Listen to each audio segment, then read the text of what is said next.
మీ ద్వారా ఈరోజు వీక్షిస్తున్నటువంటి ప్రజానీకానికి నూతన సంవత్సర శుభాకాంక్షలు. అలాగే త్వరలో రాబోయేటువంటి సంక్రాంతి పండుగ సందర్భంగా వైఎస్ఆర్ కాంగ్రెస్ పార్టీ తరఫున శుభాకాంక్షలు తెలియజేస్తా ఉన్నాం. అంటే 2025వ సంవత్సరం మొదటి వారంలో మనం ఉన్నాం. 2025వ సంవత్సరం మొదటి వారంలో మనం ఉన్నాం.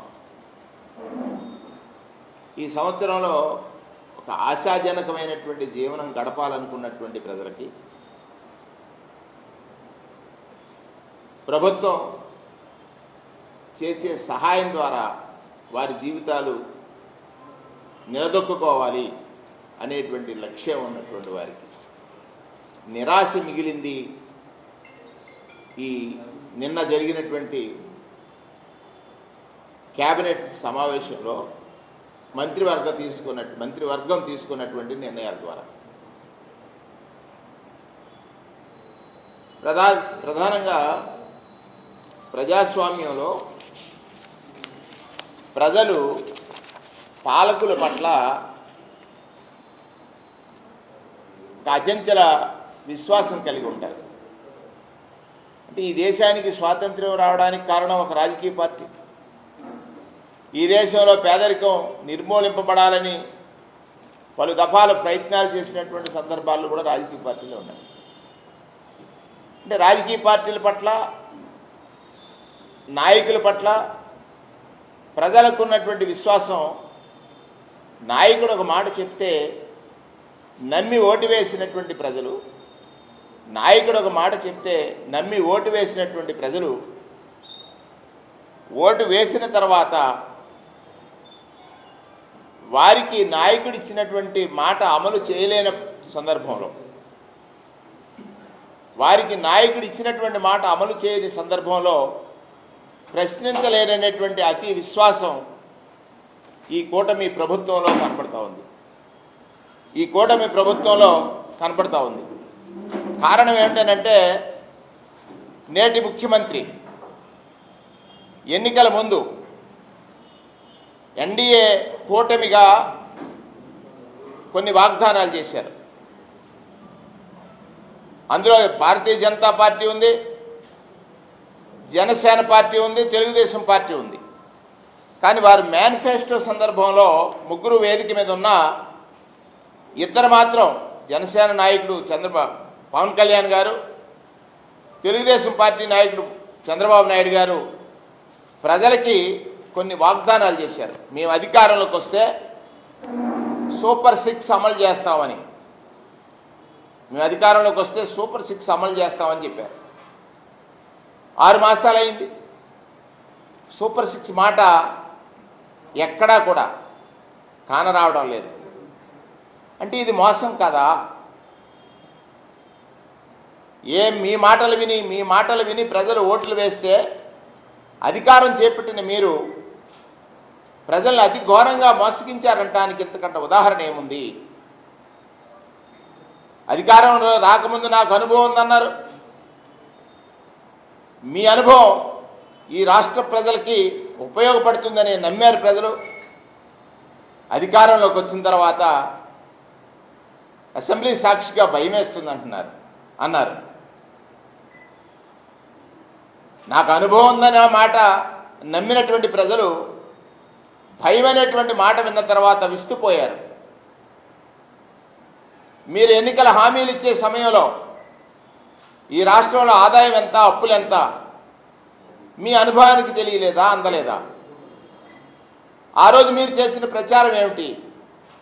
మీరు చేసినటువంటి ప్రచారంలో నాటి పాలకుడు జగన్మోహన్ రెడ్డి గారు ఎవరైతే ప్రభుత్వ సహాయం మీద ఆధారపడి వారి జీవితాలను మార్చుకోవాలని అనుకుంటున్నారో వారి కోసం నవరత్నాలు అనేటువంటి స్కీమ్స్ని ఒక క్యాలెండర్ మాదిరిగా, సంక్షేమం ఒక క్యాలెండర్ మాదిరిగా అందించాడు దేశానికి ఆదర్శంగా.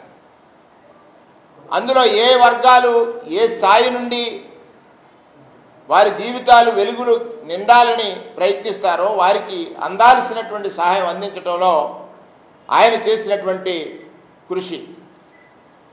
దాని మీద మీరు అసత్య ప్రచారాలు చేశారు. ఒక అబద్ధం కదా. జగన్మోహన్ రెడ్డి గారు సంక్షేమం చేస్తుంటే ఈ రాష్ట్రం అప్పుల పాలైపోయింది, దివాలా తీస్తుంది, శ్రీలంకగా మారిపోయింది, సొమాలియా అయిపోయింది. పదే పదే పదే పదే పదే పదే ప్రచారం చేశారు. అంటే నాటి పాలకుడు సంక్షేమం అందించడానికి అప్పు చేస్తే తప్పన్నా, నాటి పాలకుడు సంక్షేమం అందించడానికి అప్పులు చేస్తే తప్పులన్నా చంద్రబాబు నాయుడు గారు ఈ 6 మాసాల కాలంలో 1,19,000 కోట్ల రూపాయలు అప్పులు చేస్తే ఒప్పులు ఎలా అవుతాయో చెప్పాల్సినటువంటి బాధ్యత. ఆనాడు తప్పన్నటువంటి అప్పు తప్పన్నటువంటి చంద్రబాబు నాయుడు గారు ఈరోజు చేస్తున్న అప్పుల మీద ప్రజలకు వివరణ ఇవ్వాల్సినటువంటి అవసరం ఉంది. అంటే మీరు ప్రజలకు ఇచ్చినటువంటి హామీలను ఎగవేయాలనేటువంటి ధోరణిలో జగన్మోహన్ రెడ్డి గారి పాలన మీద విమర్శలే తప్ప పాలన మీద దృష్టి పెట్టలేదు అని అనటానికి ఇది ఒక ఉదాహరణ. మీరు మోసం చేశారు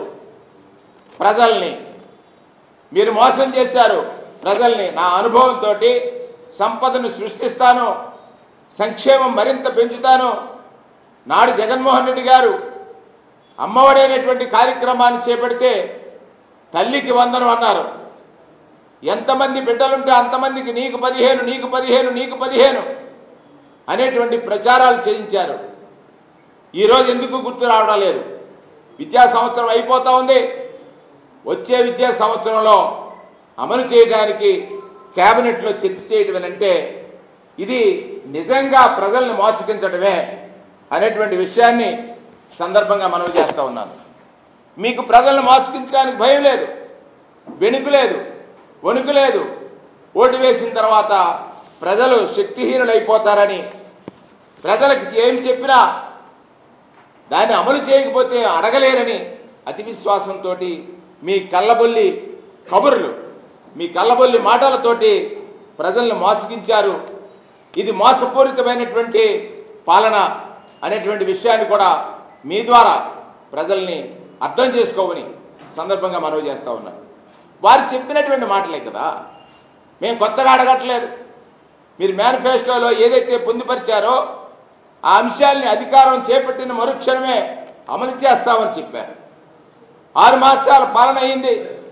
పోనీ రాష్ట్రంలో సంపద గురించి మాట్లాడే మీరు అప్పుల ఊబిలో ఈ రాష్ట్రాన్ని మళ్ళీ నెట్టడానికి 1,19,000 కోట్ల రూపాయల అప్పులు చేసి కనీస సంక్షేమాన్ని అమలు చేయకుండా కేవలం కక్ష సాధింపు, కుట్రలు కుతంత్రాలతోటి, మోసాలతోటి పాలన సాగించవచ్చు అనేటువంటి ఒక అతి విశ్వాసం మీరు కనపరుస్తున్నారనేటువంటి మాట సందర్భంగా మనవి చేస్తూ ఉన్నాను.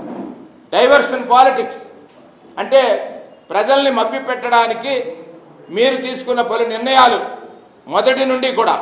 ముందుగా ఈ రాష్ట్రం అప్పుల గురించి మాట్లాడారు, 14 లక్షల పైచీలకు కోట్లని. బడ్జెట్లో మీరే చెప్పారు అది 7,40,000 కోట్లని. మీరు పరిపాలించిన సమయానికి అది 4,50,000 కోట్లు ఉందని అది కూడా బడ్జెట్ అంకెల్లో మీరు చెప్పినటువంటి మాటలే. ఇది చెప్పినటువంటి మీరు ఇవాళ ప్రజల్ని మోసగించడం అనేది ఒక్కసారి మీ మనస్సాక్షిని అడగండి. మోసమే మీ ఎజెండా, వంచడమే మీ ఎజెండా. ఆనాటి నుంచి నేటి వరకు ప్రజలకు ఇచ్చినటువంటి హామీలను అమలు చేయడంలో చంద్రబాబు నాయుడు గారు ప్రజాపక్షాన నిలవకుండా తన సొంత ఎజెండా అయినటువంటి మోసం, ఆ ఎజెండానే అమలు చేస్తున్నారు.